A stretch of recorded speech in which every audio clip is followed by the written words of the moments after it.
More than 3/4 of Americans report severe anxiety on Sunday nights. But what if Monday became something we could look forward to? Well, LinkedIn's new podcast, Hello Monday, with Jesse Hempel, is back for Season 2 to help you do just that. Each week, join Jesse and her guests as they explore the ever-changing world of work, how to like it, how to change it, maybe even how to love it. Find Hello Monday with Jesse Hempel on Apple Podcasts, the iHeartRadio app, or wherever you listen to podcasts. Welcome to Stuff You Should Know from HowStuffWorks.com.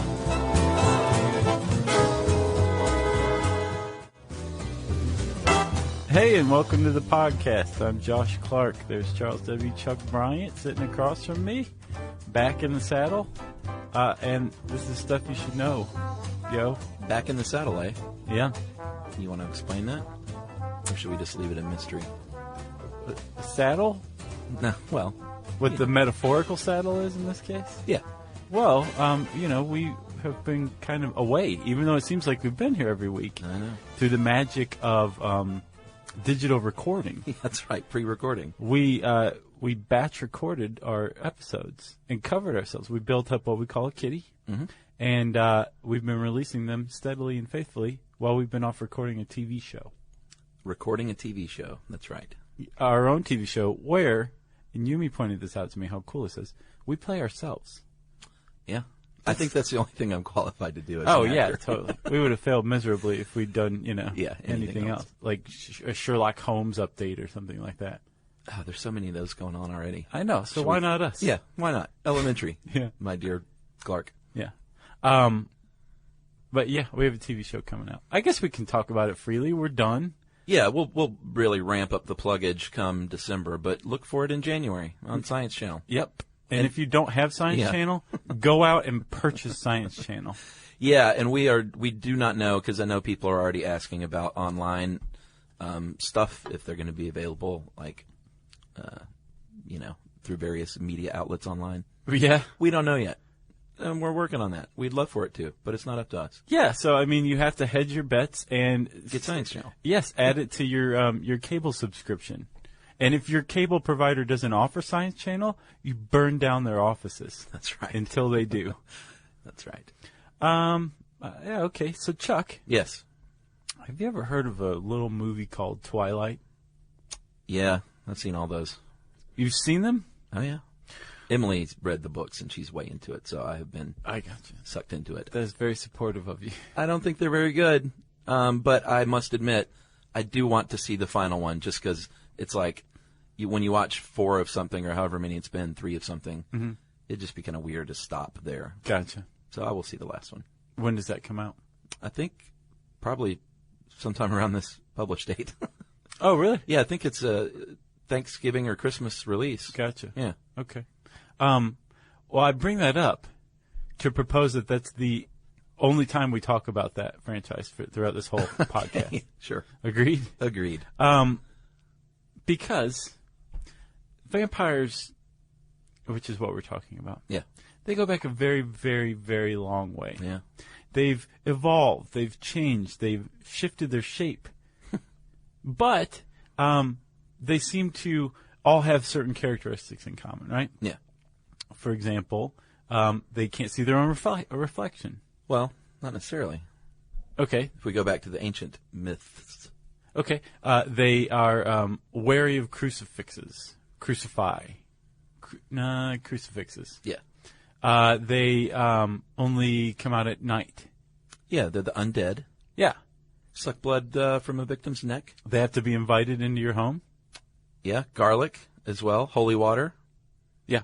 Superhuman strength, all tenets of the modern vampire lore. Yes, and modern is a good way to put it, because all of this is a fairly recent image of the vampire, thanks to Bram Stoker, and then shortly after that, Bela Lugosi. Yeah. We now have this conception of the vampire. But like I said, it goes back way, way further than the 19th century or even the 18th century. Whoa. Yeah, it goes back as much as 4,000 years as far as we know, and probably further back, right? Yeah, and I will say one thing, not to bring up the T word again, but Bram Stoker and other authors and filmmakers, the cool thing I like about the vampire in pop culture is you can pull from all these different things to create your own creature of the night. Yes. Like some of them, in like True Blood, for instance. They can retract their fangs. They're super sexy. Lilith is in that. A version of Lilith that we'll talk about. Okay. So I just think that's kind of one of the cool things about vampires is Bram Stoker did the same thing. He pulled from different areas of mythology and said, this is a fictional character I'm going to create using all these old folk legends. Right, but there are some things that are very basic. The commonalities among all vampires is that generally they suck blood. Yeah. And they are dead in some way, shape, or form. Yeah, undead. They are. They're undead. That's a great way. You just coined an excellent term. Yeah, I just made that up. So you have undead people, former people in most cases, feeding on the living. That's the vampire. It's the basis of almost all vampires. Yes. But even that has exceptions because the earliest vampires that we know of that arose out of the first civilization, Mesopotamia, were actually demon goddesses, right? Yeah, Lamashtu was a demon goddess, and she was the daughter of Anu, the sky god. Yeah. And she would creep in and kill your babies. Yes, she was not a happy, nice person. She had talons, wings. Yeah. And they believed that the Assyrians and Babylonians were basically going like, what is going on when they would encounter sudden infant death syndrome or miscarriages. And they said, well, of course it is Lamashtu. Thank you. Yeah, I think it's so funny how so many of these things were sort of used to explain, and not vampires, but all kinds of folk legends, to explain like what medicine now says is SIDS. Right. Yeah. Yeah. But I mean, like, it's this basis of the vampire legend, using it to explain stuff people didn't understand. Yeah. Usually some sort of sudden death or a wasting away, as we'll see later. It spans thousands of years. People have been going back to that well for thousands and thousands of years. True. That's pretty interesting. Agreed. When you look at this one group in the 19th century with the Assyrians 4,000 years ago, and they're all thinking the same thing. Yeah. I find that very interesting. That's an archetype, if you ask Jung. Yeah, and it just goes to show you we're all humans all over the world for as long as we've been around. We're all stupid. We're all stupid. All right. Lamashtu is also associated with Lilith, who I mentioned, who this past season was on True Blood, like a version of Lilith. But she is prominent in Jewish texts and is a lot like Lamashtu. She was the first woman, supposedly. Yeah. Not Eve, but Adam and Lilith. Yeah, that's like that question about, like, who was the first president? Yeah. Well, apparently there were other presidents before Washington. There were like 8 or 9 before Washington, but you just have to say, well, were they the president of the United States? Right. No, they weren't. Right.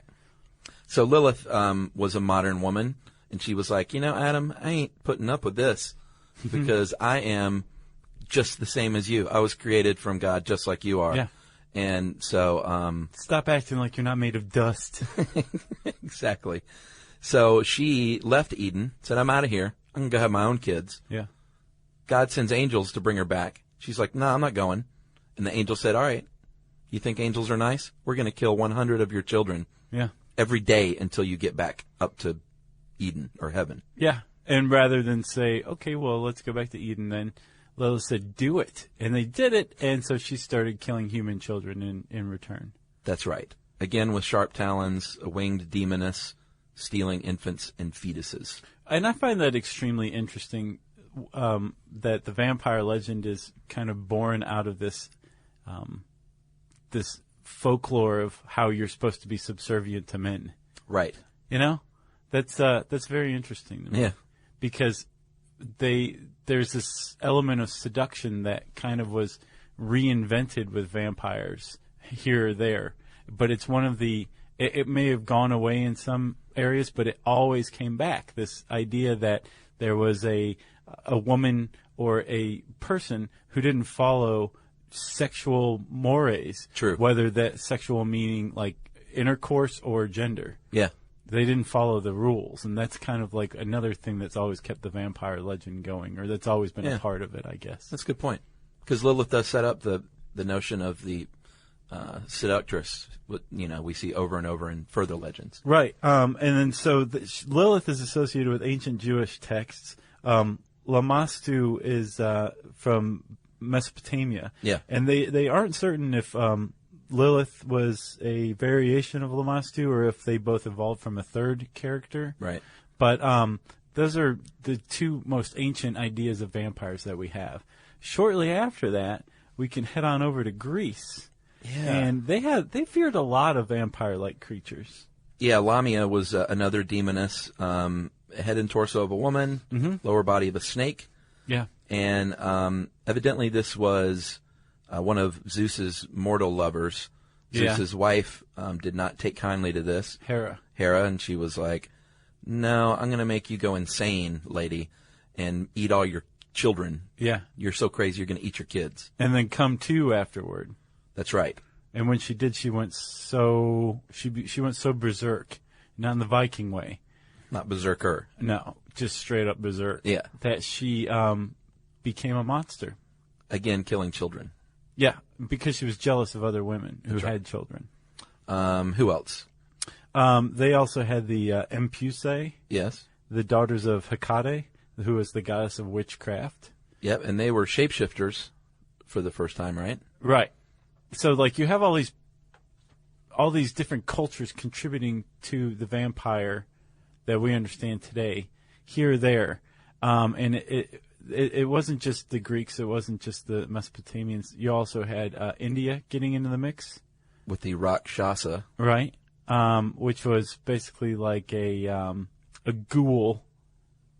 The shape-shifting ghoul who once again killed children. Right. And same with the Vitala, but they were more like a zombie, if you ask me.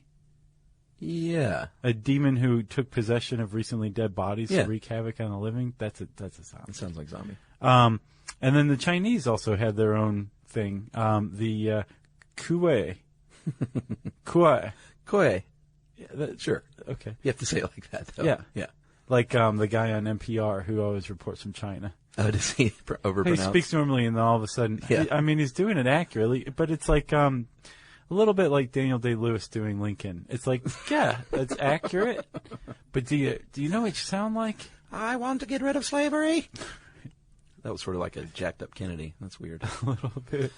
So how do Kwai come about? They are corpses who would rise from the grave, kill again, and that happened when a person's lower spirit did not pass into the afterlife Yeah, because of bad things they did.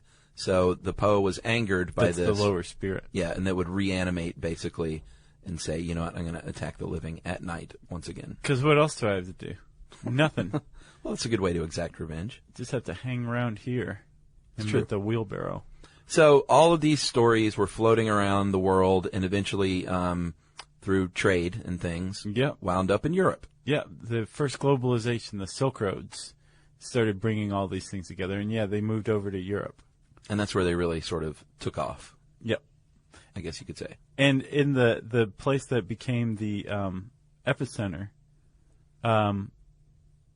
was Central Europe or Eastern Europe. Yeah, Russia, Yeah.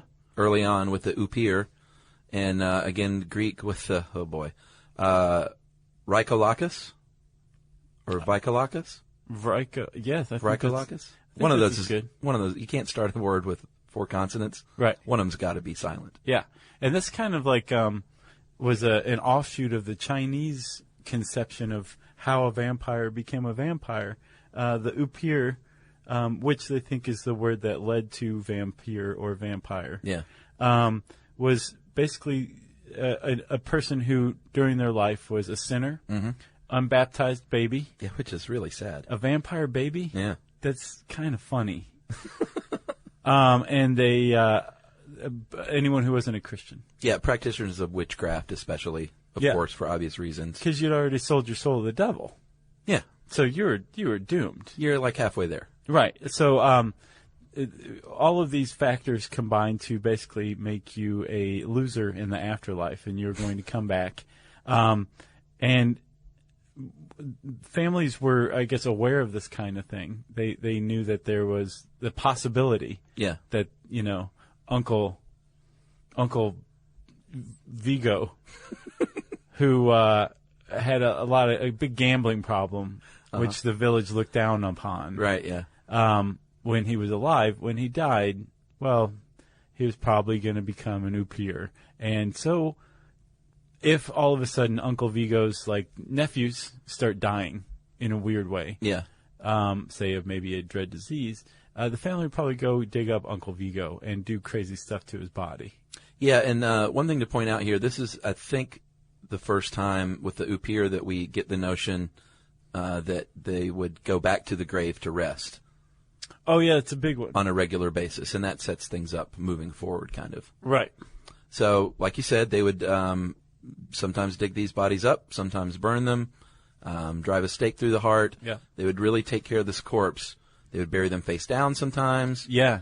So, if they tried to crawl out, they would be headed in the wrong direction. That's pretty awesome. Gotcha. Yeah. Or stupid vampire. put stakes facing down. So if they tried to crawl up, they would stake themselves. Yep. And this was the about 1,000 years ago in Central Europe. This stuff, or Central or Eastern Europe, this stuff started to these beliefs started to come about. Yeah.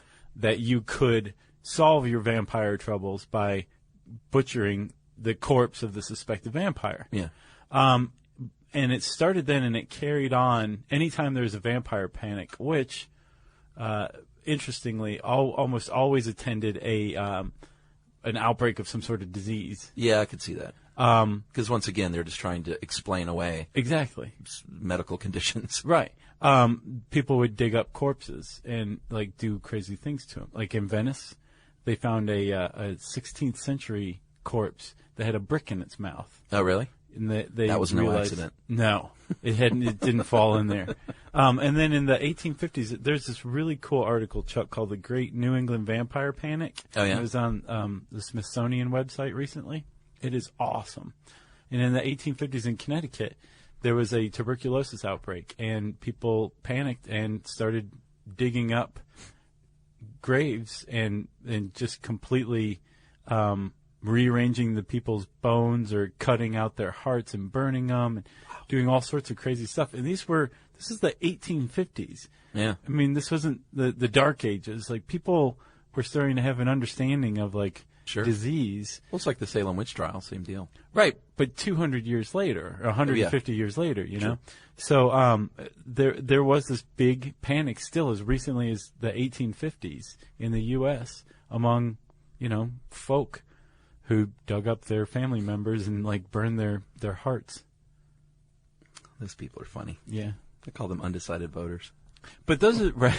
Those are the people that I'm talking about, though. They're doing the same thing or thinking the same things that the Assyrians did 4,000 years before. I just think that's so interesting. It is. And backward. Yeah. So in Wallachia, Moldavia, in Transylvania, which is now Romania, they had something called strigoi. And strigoi were they were a little bit different because they were they would go through different stages after rising from the grave. At first they were just poltergeists, and they were invisible spirits that would torment their family in the afterlife, or in their regular life, the Strigoi's afterlife. Right. Does that make sense? Yeah. But then they would, as time passed, they would become visible, looking like they did in life, and they would still return and steal cattle and bring disease and all that stuff to their family. Beg for food. Yeah, why would they do this to their family? That's what I never got. I think I saw later that metaphorically, it's basically a vampire lore is a life lesson. Okay. Don't be a drain on your family. Support your family. Take care of your parents in their old age. You don't want to be a strigoi. Okay. You know what I mean? Sure. I guess that makes sense. And strigoi, or a strigo, which I guess is the singular of the strigoi, they would have to go back to the grave a lot, just like the Upir did. And they followed the same pattern. If they thought someone was a strigo, they would exhume the body and take care of it the old-fashioned way. Right. And but here's a little loophole: if you manage to survive for 7 years as a strigo, then you're good to go. They're like, all right, you've got staying power. You just go do your strigo thing. Right. You are like the living dead. You no longer have to return to your grave to rest. You're basically reborn. Well done. And apparently the Strigo couldn't, or the Strigoi couldn't make their way in their town. Yeah. After that 7th year, because Sure.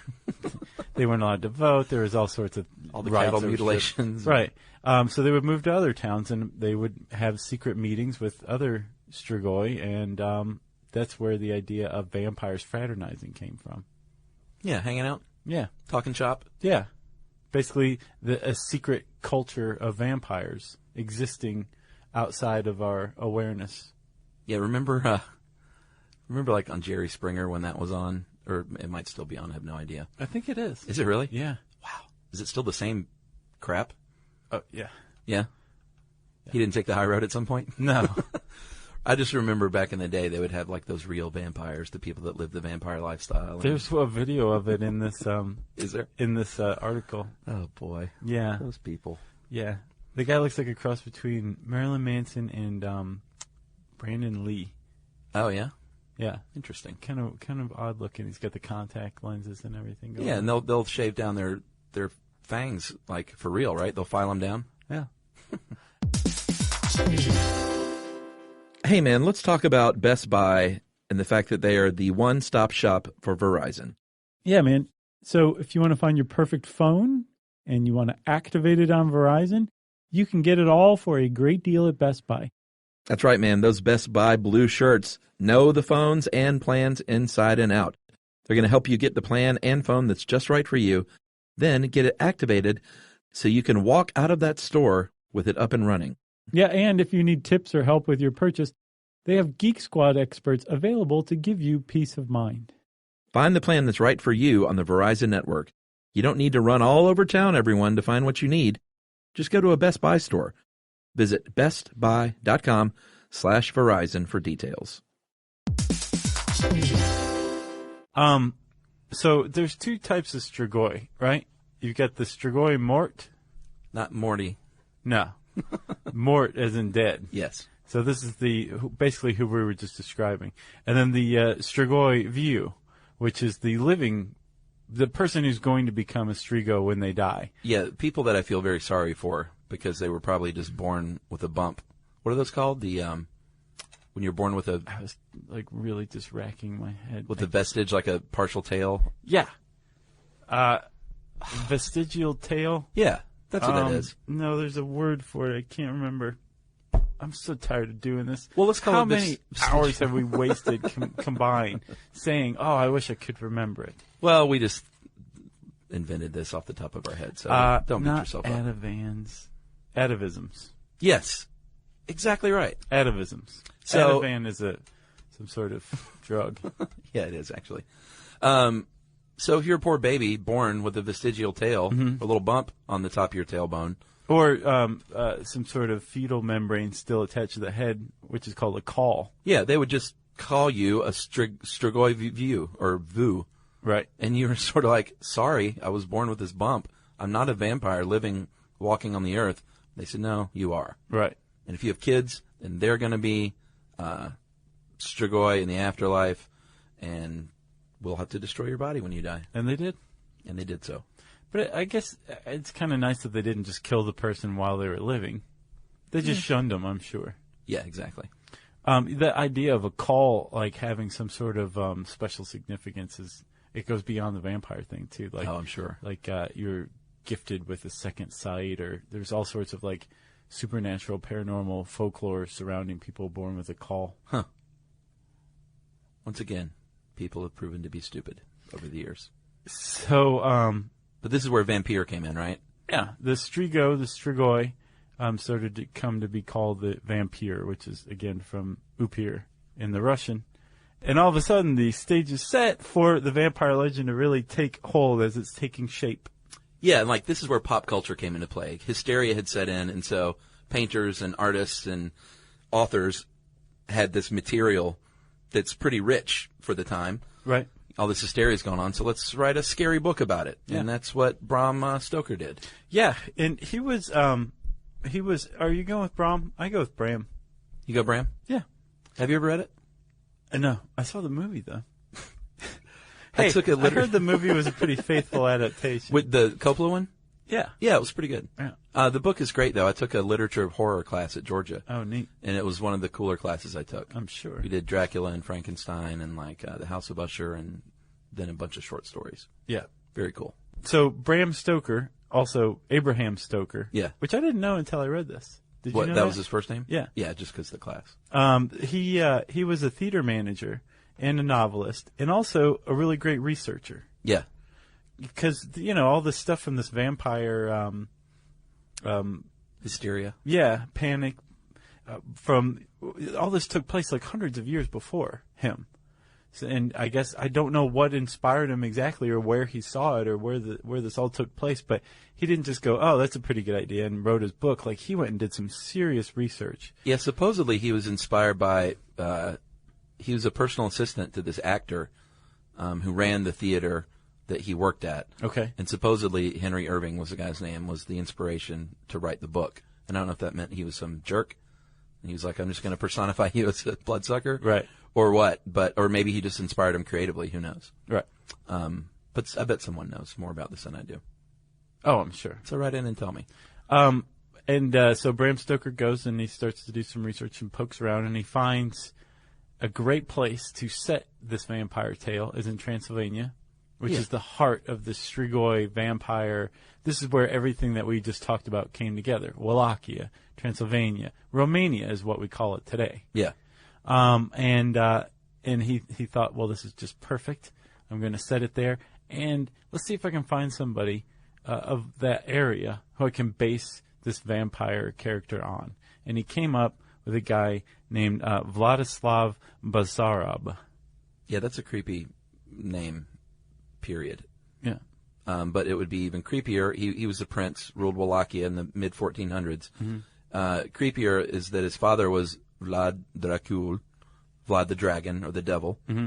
And Vlad Jr. was referred to as Vlad Dracula, which is son of Dracul, or Vlad Tepes, or Vlad the Impaler, because even though it's not verified, supposedly he was a very fierce warrior. He would impale his victims. No, okay. I really feel like we should do the real Count Dracula episode sometime. Yeah. I wrote this awesome article on it, and it's verified. What is Was there a real Count Dracula? Oh, yeah. It's about Vlad Tepes, the Vlad the Impaler. Yeah, because he just borrowed the name in the title, right? He wasn't really based on this guy. Who, Count Dracula? Bram Stoker's Yes. version, right? Vlad Tepes was probably far, far worse than anything Bram Stoker wrote about Count Dracula. Way worse. Oh, yeah? Yeah, it is verified. Like, yes, he had all sorts of guys who were against him and who published extensively all these books and pamphlets and all this stuff to smear his name. Uh-huh. But they got a lot of stuff right. Yeah. Like, he was into some horrible stuff. He killed a lot of people. He had a lot of people killed. His armies killed a lot of people. He was probably like most rulers of the day. He was worse. He was most likely worse than anybody else. So he borrows this name and this title and social standing as an aristocrat. Aristocrat? Mm-hmm. Great movie. Aristocrat. Yeah, there's a naked woman in that one. In the Aristocats? Yeah. The Disney cartoon? Yeah, that's the one with the... Is that the one with the... No, I'm thinking of the Rescuers. Oh, I remember that. There's a naked woman in the Rescuers? Yeah. When they're flying through the city, if you watch it frame by frame, they pass by a window, and there is a photograph of, like, a woman standing in the window naked. And, like, you have to watch it, like, in frame by frame. It's the only possible way to see it. But it's in there. Oh, those animators. Yeah. They were dirty. There's also men. the Little Mermaid thing, the phalluses? Yeah, hidden, not so hidden phallus. Yeah, I'll bet that guy was like, no one's ever going to see this. And then he lost his job forever. So Stoker borrows this, the name, like I said, the social standing, says this would be a great setting. Let's throw it in Transylvania. Let's change a few things. Let's borrow from a bunch of different folklore, and let's say maybe you can't go out in the sunlight, and let's bring up the crucifixes now, right? And let's make them really smart and charming. And well, that was largely Bela Lugosi that did that. Well, no, Bram Stoker's was totally like that. I thought his was that he was like a withered, ugly old man. But he was still had like the seductive powers. Oh, he was suave and all that. He too? was suave. So- Well, because he changed ages, if I remember correctly. Well, he does in the movie, and I've heard the movie's a pretty faithful adaptation. It was also, I think, the first time where all of a sudden they didn't have any reflection, because most of the previous legends, they loved their reflection. Yeah, apparently, not only were they in love with their own reflection and they could be lost for hours staring into a mirror, they were also supposedly obsessive compulsive, as some like Eastern folklore goes. And one way to ward off vampires was to spread seeds outside of your house, because the vampire would be bound to count every single seed. Yeah. And if you put a little nail or a tack or something in there, when the vampire went to pick that one up, it would prick itself and drop all the seeds, forget where it was, and start counting all over. Say, oh, you got to start counting again. And then you'd just be sitting inside, laughing, drinking your ale. Stupid vampires. Yeah. So you But mentioned that was another difference. I'm sorry. We've been calling them stupid vampires, and up until the 19th century, like, you could make that case. Like, they were kind of dead, zombie-esque a little bit. Yeah. It was Stoker that introduced, like you say, not just all this other stuff, but the acute intelligence. That's right. This very smart, like, power of persuasion, almost hypnotic, Yeah. Svengali type. And in True Blood, they have this thing they do called glamoring, which is kind of a silly name. Uh-huh. But it's almost like a charm, like a spell that they can put over you if you, like, lock eyes with one. And, when you glamour them, they're, basically in a hypnotic state. They're highly suggestible. I get into a sexual hypnotic way. Oh, really? Well, in all kinds of ways. But, yeah, there's plenty of... They usually are just like, take off your pants. Did he say it like that? They point and say it in a creepy tone? Yeah, see, don't tell me you can't act. You could play the role as a vampire. Take off your pants. Yeah. Yeah. You got the job. Go, let's do some voguing. So you mentioned 1931's Bela Lugosi film, Dracula. Yeah. Which was, where we get the cape and the I want to drink your blood and the sort of familiar modern vampire that, pop culturally speaking, that we're familiar with today. Yeah. And one of the best songs ever, Bauhaus's Bela Lugosi's Dead. Yeah. Excellent. 1922 silent film, Nosferatu, with Max Schreck. Yeah. It's a little more true to the original creepy-looking guy. What was the movie starring Willem Dafoe and about the John making of Malkovich? Nosferatu? Yeah. Yeah, that was good. What is the name of that movie? Do you remember? I can't remember. Dude, that is such a good movie. Yeah. I want to see that movie again. I do too, actually. It's a great one. The ending is just awesome. Yeah. What is it? Shadow of the Vampire. Thank you, Jerry. For that live correction. Anne Rice then came along, and Yeah, nothing happened in between yeah, plenty Bela happened. Lugosi and Anne Rice. But Anne Rice definitely brought things more into the forefront as far as this range of emotions and these really complex characters. Yeah. I didn't think the books were very good, but it's just not my bag. Oh, yeah? No, I read the first one, and it's just not my thing.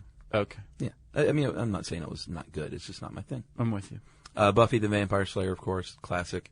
Not so great movie, great TV series. Are you out of your mind? You didn't like the movie? I didn't think it was very good, no. Oh, you're crazy. You That thought was the movie was I good? love that movie. Well, that's good. Yeah, that was for a you. good movie.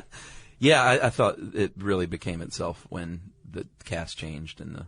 I love that movie. Yeah, well, that's great.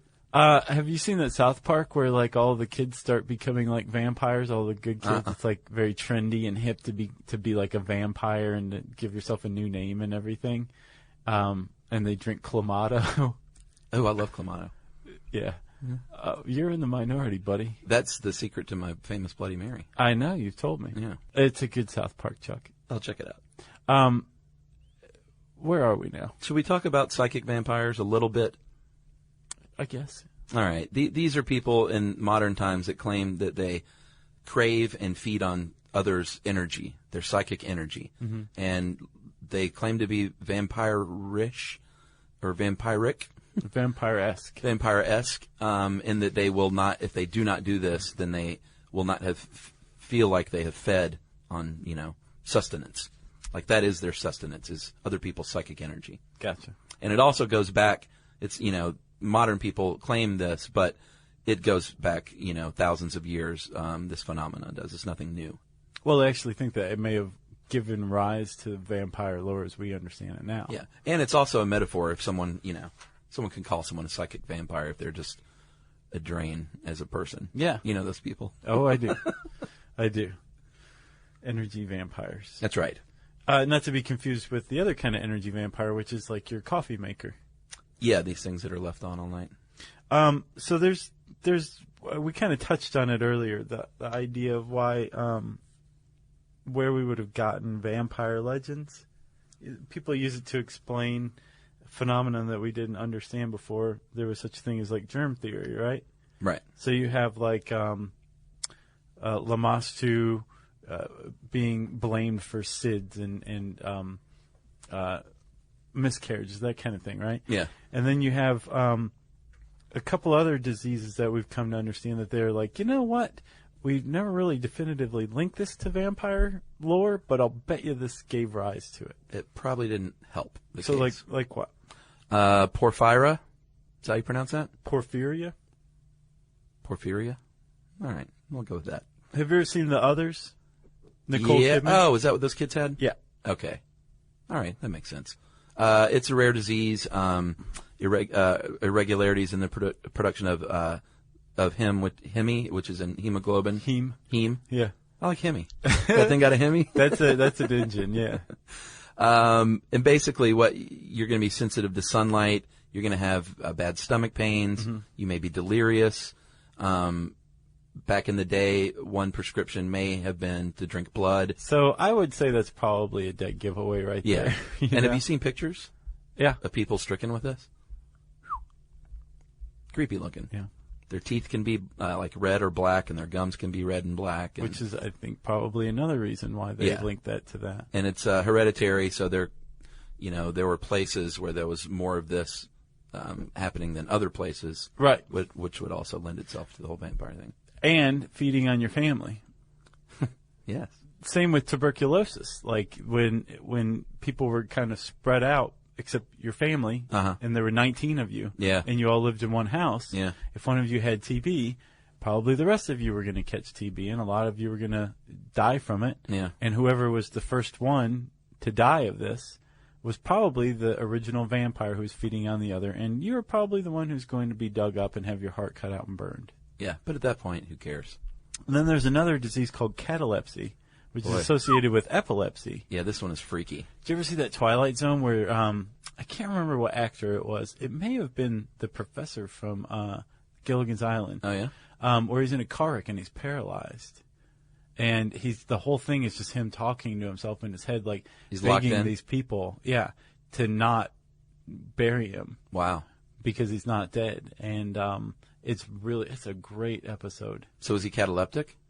No, he was kind of, like you said, locked in. It was Twilight Zone. Catalepsy is a specific neurological disorder, like I said, associated with epilepsy, where your muscles just freeze up. And an episode like this can last for days. Yeah. And your heart rate slows and your respiration slows, and you're alive. And God knows what your brain's doing, but you're alive during this time. Yeah. But, prior to, say, embalming, you may have just been taken for dead and put in the ground, and you had to dig your way out and go back home. Yeah, and it's also associated with schizophrenia. So you're sitting around the dinner table, and Uncle what? Vigo. Uncle Vigo. Remember, liked to gamble. He comes in 3 days after you buried him, brushing dirt off his overalls, having a schizophrenic episode, and you're going to put a stake through his heart. Yeah. Yeah. If you're smart. Which is just not fair, because after an experience like that, it's like, why would you wait? Why not let fate kill this man before he goes through this horrific cataleptic experience, and then it all end with a stake through the heart? Just let him get hit by a truck with a Hemi or something ahead of time. And then I'm not so sure about this suggestion, but it might carry a little weight that what happens after a regular human body dies might have fed into this a little bit. I would say so. Fingernails and hair continue growing. So this is like if they dig you back up, they're like, look, the fingernails are long, the hair's grown, they're bloated because you're full of, gases expanding. So let's cut them open, and all this fluid drains out and say, see, they've been growing their hair and fingernails and feeding on others' bodily fluids. They're alive. Or undead. Right. But, I could see that. Like they're going back and resting, and like they obviously have gorged themselves. Look at their stomach; it's all distended. Yeah. So I think it was probably like the nail in the coffin on their beliefs. Like this is all absolutely correct. Yeah, I could see that now. I guess. And then the notion of the vampire bat came along later on, where the vampire could shapeshift into bats and sometimes wolves. Right. Although in Twilight, wolves and vampires are on opposite sides. Yeah. I said I would mention it again. Yeah, I know. And there I went. But the whole thing of the vampire bat was just like a creepy, real vampire bats are docile creatures, and they might drink like the blood of a cow, but they're not attacking people. No. That was all for they're as harmless as vampire literature. babies. Yeah. What are some of your favorite movies, Josh? Vampire movies? No, just comedies. I like DC Cab. Yeah. Dr. Detroit. I would say probably the best of all time, in my opinion, is Lost Boys. It definitely has a kitsch value now. That is a great movie. It doesn't hold up super well, though. Have you seen it Really? lately? No, I haven't seen it in a while. In the ways that other 80s movies don't. Really? Because that was like a cool movie. Yeah. Echo and the Bunnymen cover the Yeah. doors in it. Come on. Thou shalt not kill. Yeah, that's a weird one. It's a strange song. Near Dark, did you ever see that one? I don't think so. 1987, Bill Paxton and that one guy, Lance Henriksen. They're like these modern vampires traveling in an RV through the desert and killing people. Really good. I have not seen that. Near Dark is excellent. What about First Bite with George Hamilton? Yes. First Bite? Was that what it was called? Yeah, he's like a disco Dracula. Yeah, I remember that. Vampire's Kiss was funny. Nick Cage. I never saw that one. That was good. I thought the original Fright Night, granted it was the 80s again, but for me, it was pretty good back in the day. I haven't seen that. Kronos, have you seen that? Nope. Guillermo del Toro. I don't Good one. think I've seen it. And then, of course, Let the Right One In. That's a great one. Both versions, to me, very good. Oh, really? I heard the American version was meh compared to the original. I thought they were both pretty great. I'll check it out then. They didn't definitely didn't ruin it Oh, that's good. by Americanizing it. And then there are, of course, the bad ones like Van Helsing, Wes Craven's Dracula 2000, Yeah. Blood Rain, Rayne. I mean, there's lots and lots of bad vampire movies. Sure. Dracula Dead and Loving It. That was good, though. Do you know how many emails we're going to get from people that say, like, you forgot about this one? Yeah. Let's just say there are hundreds of vampire movies. There's TV shows now, The Vampire Diaries, True Blood, which I mentioned, which is sort of good again after falling off the rails, in my opinion. Okay. And Twilight Breaking Dawn, Part 2. What is your problem? It's twice. In theaters near you. Oh, actually, the 79 Dracula with Frank Langella, that was good. Did he play Dracula? Yeah. Huh. Yeah, he was good. Oh, yeah, okay. I could see him. I'm sorry. I wasn't thinking of the right person. And then if you're into old movies, you can't go wrong with Bela Lugosi or Nosferatu. Yeah. Take some time, watch an old movie. That's what I say. Yeah.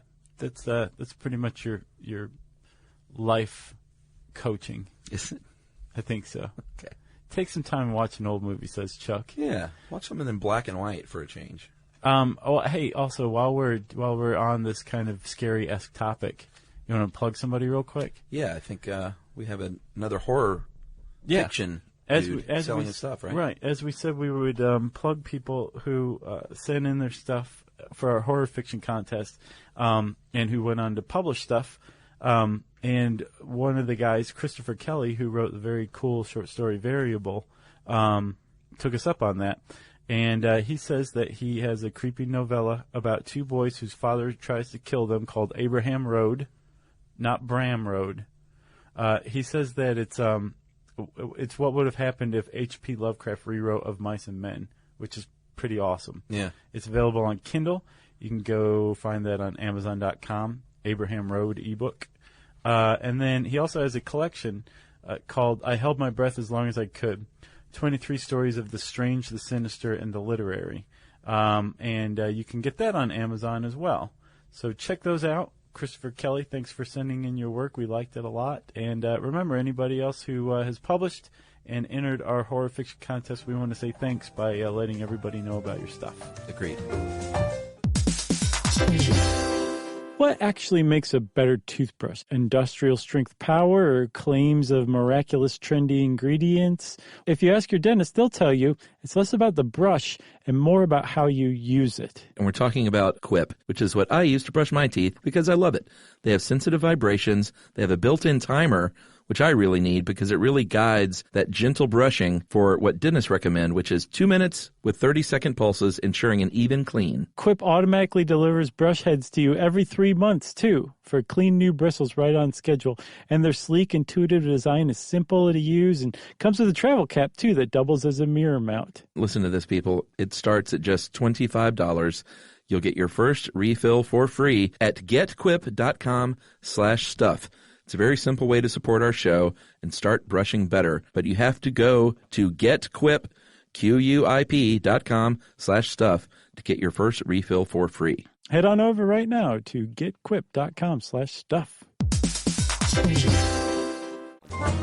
If you want to know more about vampires, man, it's been a while, hasn't it? Yes. You can type that word into the search bar at howstuffworks.com. It will bring up a bunch of cool stuff, including who is the real Count Dracula. This vampire article written by Tracy Wilson, which is a great one. Oh, Tracy wrote that? Yeah. Couldn't you tell? It was pretty thorough. Yeah. And then also another one I liked a lot was a Hungarian countess, the world's most prolific serial killer. She's like the female Dracula, Elizabeth Bathory. Yeah. Awesome stuff. Type that in the search bar, and it will bring all this great stuff up. And since I said search bar, it's time for listener mail. All right, Josh, we're going to call this trivia plug. We went to New York for Comic-Con, and we had one of our trivia nights there. And one of the things that we were required to do is, and want to do, is read the names of the trivia winners.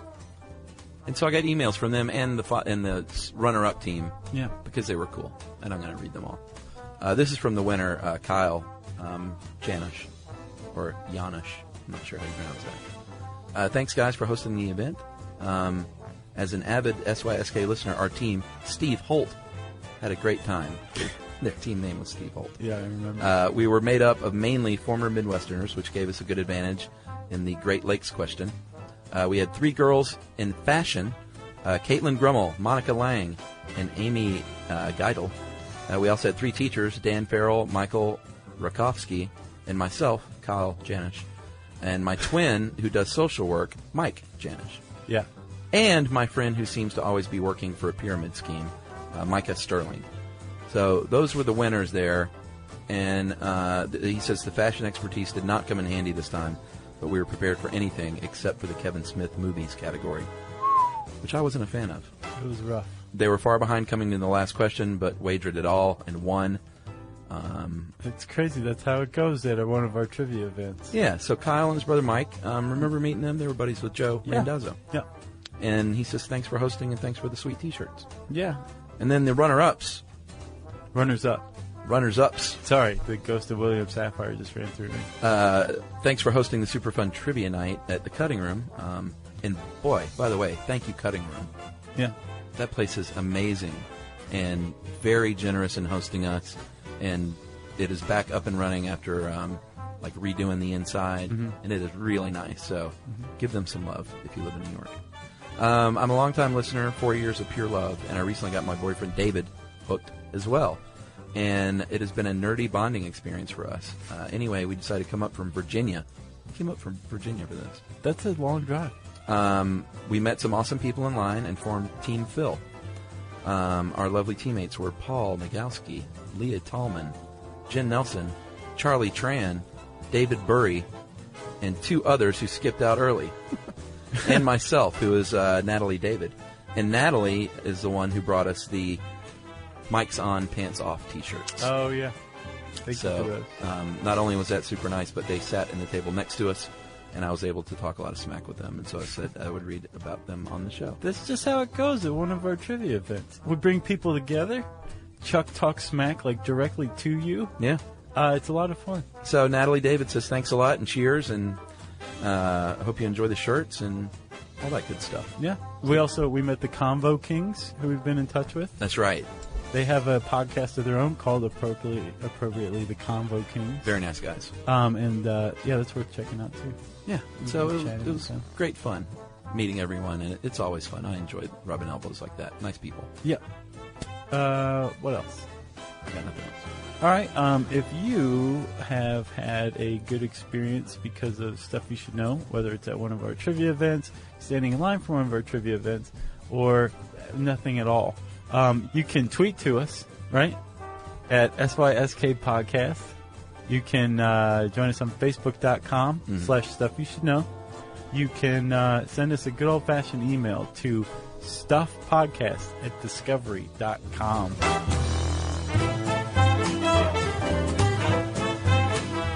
For more on this and thousands of other topics, visit howstuffworks.com.